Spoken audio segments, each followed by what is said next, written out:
प्यारे बच्चों नमस्कार। आज की ऑनलाइन क्लास में आपका स्वागत है। प्यारे बच्चों, आज हम कक्षा 8 के बच्चों का जो बुनियाद का पेपर हुआ था उस पेपर को हल करने वाले हैं। तो जो बच्चे चैनल पर नए हैं या जिन बच्चों ने अभी तक चैनल को सब्सक्राइब नहीं किया वो सब्सक्राइब कर लें, लाइक कर दें और अपने साथियों को शेयर कर दें। तो इस वीडियो में हम जो आज आपसे प्रश्न पूछे गए थे, जो सवाल पूछे गए थे, उन सभी के आंसर आपसे डिस्कस करने वाले हैं।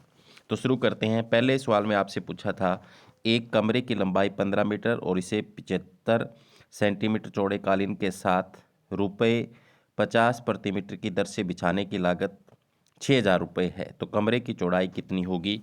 तो प्यारे बच्चों, इसका जो आंसर है वो 6 मीटर होगा, क्योंकि हमें यहाँ रुपये से पहले इसका क्षेत्रफल मालूम करना होगा और फिर क्षेत्रफल को हमें लंबाई से भाग करना होगा, तो जो चौड़ाई है वो कितनी आएगी? 6 मीटर आएगी।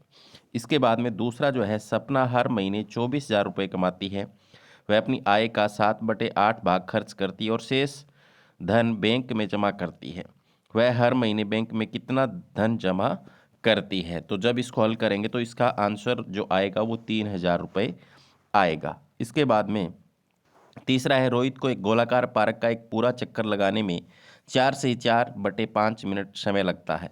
15 चक्कर लगाने में उसे कितना समय लगेगा? तो इसको जब हल करेंगे तो दूसरा ऑप्शन है 1 घंटे 12 मिनट जो है इसका बिल्कुल सही है। आगे चलते हैं चौथे सवाल की तरफ। एक कार 66 से 2/3 किलोमीटर प्रति घंटे की एक समान गति से एक निश्चित दूरी तय करती है। यह 9 घंटे में कितनी दूरी तय करेगी? तो इसका आंसर आएगा 600 किलोमीटर। इसके बाद में आगे पांचवा जो सवाल है उसमें पूछा है, श्री सोनी ने सीमेंट के कुछ बैग खरीदे, प्रत्येक का वजन 49.8 किलोग्राम है। यदि सभी बैगों का कुल वजन 1792.8 किलोग्राम है तो तब उसने कितने बैग खरीदे? तो यहाँ पर 1792.8 को भाग करना है 49.8 से, तो 36 इसका सही आंसर होगा। इसके बाद में छठा है, एक कार 2.4 लीटर पेट्रोल में 22.8 किलोमीटर की दूरी तय करती है, तो 1 लीटर पेट्रोल में कितनी दूरी तय करेगी? तो इसका आंसर आएगा 9.5 किलोमीटर। ऑप्शन नंबर बी इसका बिल्कुल सही होगा। इसके बाद में है प्रश्न नंबर 7, यदि 12 मजदूर 50 घंटे में एक सड़क बना सकते हैं तो उसी सड़क को 40 घंटे में बनाने के लिए कितने मजदूरों की आवश्यकता होगी? तो इसको जब हम हल करेंगे तो 15 मजदूर आंसर आएगा। इसके बाद में है 10 सेंटीमीटर और 12 सेंटीमीटर लंबाई के विकीर्ण वाले समचतुर्भुज के क्षेत्रफल की गणना करें। तो यहाँ पर जो हम क्षेत्रफल निकालेंगे इसका सूत्र लगाकर, तो बी ऑप्शन 60 वर्ग सेंटीमीटर इसका बिल्कुल सही आएगा। प्रश्न नंबर 9 की तरफ चलते हैं। एक निश्चित समय पर 6 मीटर ऊंचे एक पेड़ की छाया 8 मीटर लंबी बनती है, उसी समय एक खंबे की छाया 20 मीटर लंबी बनती है, तो खंबे की ऊंचाई ज्ञात कीजिए। तो इसका आंसर आएगा 15 मीटर। ऑप्शन नंबर डी इसका बिल्कुल सही होगा। आगे, यदि किसी त्रिभुज की भुजाएं 3:4:5 के अनुपात में परिमाप 72 सेंटीमीटर, तो प्रत्येक भुजा की लंबाई बताएं। तो इसको हल करने पर 18, 24 और 30, ऑप्शन नंबर डी इसका बिल्कुल सही आएगा। एक बहुभुज के आंतरिक कोणों की माप का योग 1080 है, तो बहुभुज की कितनी भुजाएं होंगी? तो इसका आंसर आएगा 8, ऑप्शन नंबर डी इसका बिल्कुल सही होगा। प्रश्न नंबर 13 है, एक संख्या और उसके व्युत्क्रम के बीच का अंतर 3/2 है, संख्या ज्ञात करें। तो इसका जब हम हल करेंगे तो -1/2 आंसर आएगा। एक समकोण त्रिभुज का कर्ण 17 मीटर है और एक भुजा 8 मीटर है, तो दूसरी भुजा की लंबाई ज्ञात कीजिए। तो यहाँ पर पाइथागोरस प्रमेय से इसको जब हम हल करेंगे तो 15 आएगा। ऑप्शन नंबर ए इसका बिल्कुल सही होगा। आगे 15 नंबर सवाल है, एक षटभुज के कोणों का योग 720 होता है, प्रत्येक आंतरिक कोण की माप ज्ञात कीजिए। तो यहाँ पर 120 इसका आंसर आएगा। एक मोटरसाइकिल की कीमत पिछले साल 34,000 रुपये थी, इस साल इससे 20% की बढ़ोतरी है, मोटरसाइकिल की कीमत क्या है? तो बढ़ोतरी जोड़ करके उसमें निकालेंगे तो 40,800 रुपये। इसके बाद में आगे है, एक वस्तु पर 840 रुपये अंकित है, वह 714 रुपये में बिका, छूट प्रतिशत बतानी है। तो यहाँ पर इसका जब निकालेंगे तो 15% आंसर बिल्कुल सही आएगा। आगे है, वस्तु की कीमत 15,500 रुपये थी और उसकी मरम्मत 500 रुपये खर्च हुए, यदि उसे 15% लाभ पर बेचा जाता है तो वस्तु का विक्रय मूल्य ज्ञात कीजिए। विक्रय मूल्य वाले फॉर्मूले से निकालेंगे तो 18,400 रुपये इसका आंसर आएगा। इसके बाद में 19वां है, राकेश एक कार्य को 20 दिनों में कर सकता है, वह 4 दिनों में कितना काम कर सकता है? तो इसका आएगा 1/5। ऑप्शन नंबर ए इसका बिल्कुल सही होगा। प्रश्न नंबर 20 है, रोहन ने 6 दिनों में एक पेंटिंग का 1/3 भाग बना सकता है। पेंटिंग को पूरी करने में उसे कितने दिन लगेंगे? तो इसका आंसर आएगा 18 दिन।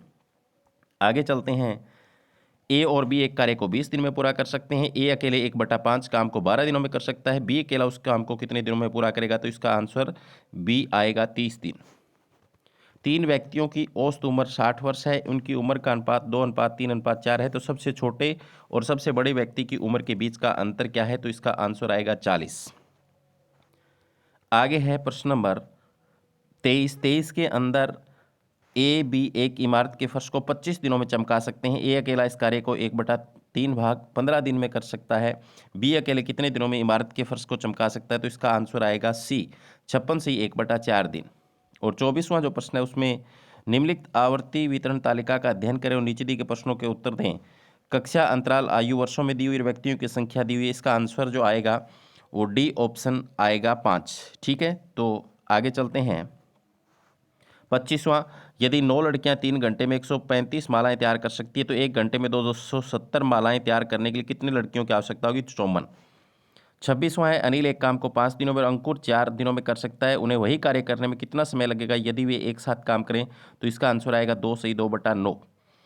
27वां, एक स्कूल में लड़के और लड़कियों का अनुपात 8:5 है, यदि लड़कियों की संख्या 160 है तो विद्यार्थियों की कुल संख्या कितनी होगी? तो यहाँ पर इसका आंसर आएगा 416। ए और बी की आयु का अनुपात 3:8 है, 6 वर्ष बाद उसकी आयु का अनुपात 4:9 हो जाता है, तो ए की वर्तमान आयु कितना है? तो इसकी आंसर आएगी 18 साल। ठीक है, उम्र उसकी होगी। 29 है, 8 आदमी एक काम को 40 दिनों में पूरा कर सकते हैं, यदि 2 आदमी और जुड़ जाएं तो काम कितने दिनों में पूरा हो जाएगा? तो इसका आंसर आएगा बी ऑप्शन 32 दिन। 45 गायें एक खेत को 12 दिनों में चर सकती है, उसी खेत को 9 दिनों में कितने गायें चर सकती है? तो इसका आंसर आएगा 60 गायें। 31वां है, 12 श्रमिकों को एक कार्य पूरा करने में 4 घंटे लगते हैं, 15 श्रमिकों को कार्य पूरा करने में कितना समय लगेगा? तो इसका आंसर आएगा 3 घंटे 12 मिनट। एक परीक्षा में उत्तीर्ण होने के लिए 36% अंक प्राप्त करना आवश्यक है। एक छात्र को 145 अंक मिलते हैं और वह 35 अंकों से अनुत्तीर्ण हो जाता है, अधिकतम अंक कितने हैं? तो 500। इसका आंसर आएगा। इसके बाद में 33 नंबर प्रश्न है। 33 नंबर प्रश्न में है, 144 रुपये में एक शर्ट बेचने पर एक व्यक्ति को अपने व्यय का 1/7 भाग का नुकसान होता है, यदि इसे 179 में बेचा जाता तो लाभ प्रतिशत क्या होगा? तो इसका आएगा 12.5%। 34वां, एक पेन को 48 रुपये में बेचने पर एक दुकानदार को 20% की हानि होती है, 20% लाभ प्राप्त करने के लिए विक्रय मूल्य क्या होगा? तो इसका आएगा 72 रुपये। 35वां है, आय और व्यय का अनुपात 7:5 है, आय 50% बढ़ जाती है और व्यय 20% कम हो जाती है, यदि प्रारंभिक व्यय पर 15,000 रुपये अंतिम बचत ज्ञात कीजिए तो इसका आएगा 19,500 रुपये। यदि 5 केलों की लागत मूल्य 3 केलों के विक्रय मूल्य के बराबर है तो लाभ प्रतिशत कितना है? तो इसका आंसर आएगा सी 66 से 2/3%। इसके बाद में 37वां है, अमन 12% की दर से साधारण ब्याज पर 8,000 रुपये उधार लेता है और विपिन 10% वर्ष साधारण ब्याज पर 9100 रुपये उधार लेता है, कितने वर्षों में इनकी धनराशियाँ बराबर हो जाएंगी? तो उसका आएगा 22 साल। इसके बाद में 38 है, किसी राशि पर 3 से 3/4 प्रति वर्ष की दर से 2 से 1/3 वर्ष में साधारण ब्याज 210 रुपये होगा, तो 2400 रुपये इसका आंसर आएगा। 39वां है, एक आदमी 24 मीटर पूर्व की ओर जाता है और फिर 10 मीटर उत्तर की ओर जाता है, वह अपनी प्रारंभिक स्थिति से कितनी दूर है? तो इसका आंसर आएगा 26 मीटर। आगे है 40वां, निम्नलिखित तालिका का अवलोकन करें और संबंधित प्रश्नों के उत्तर दें। रक्त समूह विद्यार्थियों की संख्या ए 9 बच्चों का है, बी 6 का, ओ 12 का, ए बी 3 का, तो टोटल 30। अधिकतम आवृत्ति किसकी है? तो ओ वाले की है 12। इसके बाद में 41वां है, एक 15 मीटर लंबी सीढ़ी की एक दीवार के सामने इस प्रकार रखा गया कि सीढ़ी का पैर दीवार से 9 मीटर दूर है, तो सीढ़ी दीवार तक कितनी ऊंचाई तक पहुंचती है? तो पाइथागोरस प्रमेय से 12 मीटर इसका आंसर आएगा। दिए गए चित्र में किरणें ओ ए, ओ बी, ओ सी और ओ डी इस प्रकार हैं कि ए ओ बी 50 डिग्री है, बी ओ सी 90 डिग्री है, सी ओ डी 70 डिग्री है, ए ओ डी एक्स है, तो एक्स का मान निकालना है। तो बिल्कुल आसान था, 70 90 50 जोड़ के 360 में से घटाना था, कितना आ जाएगा? 150 डिग्री। ऑप्शन नंबर सी इसका बिल्कुल सही हो जाएगा। इसके बाद में 43वां है, 120 पुरुषों की एक चौकी के पास 30 दिनों के लिए खाने का प्रबंध है, 5 दिनों के अंत में 5 और व्यक्ति उनके साथ जुड़ गए, तो शेष प्रबंध पर कितने दिनों तक गुजारा कर सकते हैं? तो इसका आंसर आएगा 24 दिन। इसके बाद में 44वां है, सीता पेज का दस्तावेज 9 घंटे में, मीता 6 घंटे में और रीता 12 घंटे में टाइप कर सकती है। यदि वे एक साथ टाइप करते हैं तो 100 पेज में दस्तावेज टाइप करने में कितना समय लगेगा? तो तीनों का इकट्ठा निकाल लेंगे तो कितना आएगा? 36/13 हावर्स यानी घंटे। इसके बाद में है 45वां, -1 की जो पावर है वो 20 बराबर है किसके? तो प्यारे बच्चों ये 1 के ही बराबर होगी, तो यहाँ ऑप्शन नंबर बी इसका बिल्कुल सही होगा। 46वां है, दिए गए चित्र में ए बी समानांतर सी डी, कोण ए ओ ए बी बराबर 150 और ओ सी डी बराबर 120, तो फिर कोण ए ओ सी ज्ञात करना है। तो यहाँ पर ए ओ सी है वो 90 डिग्री आएगा। ऑप्शन नंबर बी इसका बिल्कुल सही होगा। इसके बाद में 47 नंबर प्रश्न है, उसमें 6 पंप एक साथ काम करते हुए एक टैंक को 28 मिनट में खाली कर देती हैं। यदि ऐसे 4 पंप एक साथ काम कर रहे हैं तो टैंक को खाली करने में कितना समय लगेगा? तो इसका आंसर आएगा 42 मिनट। ए बी सी एक समद्विबाहु बाहु त्रिभुज है, इसमें कोण सी 90 डिग्री, ए सी 5 और फिर ए बी क्या होगी? तो ए बी होगी 5/2। इसके बाद में 49 एक चतुर्भुज के विकर्ण की लंबाई 30 सेंटीमीटर है और इसके विपरीत शीर्षों से डाले गए लंबवत की लंबाई 6.8 सेंटीमीटर और 9.6 सेंटीमीटर। तो चतुर्भुज का क्षेत्रफल कितना होगा? तो इसका आंसर आएगा 246 वर्ग सेंटीमीटर। एक वर्गाकार खेत का क्षेत्रफल 0.5 हेक्टेयर, तो इसकी विकिरण की लंबाई क्या होगी? तो इसके विकिरण को अगर हम निकालेंगे तो आएगा 100 मीटर। तो प्यारे बच्चों ये आपसे 50 प्रश्न पूछे गए थे मिशन बुनियाद लेवल 1 के अंदर। तो यहाँ पर सभी के आंसर मैंने बता दिए हैं। अगर इनको हल करके मैं अगर बताऊँगा तो समय ज़्यादा लगेगा, तो बेहतर यही था कि इसके आंसर मैंने यहाँ पर आपसे डिस्कस कर लिए हैं। आप अपने पेपर का सही से मिलान कर सकते हैं और देख सकते हैं आपका कितना स्कोर बनता है। धन्यवाद।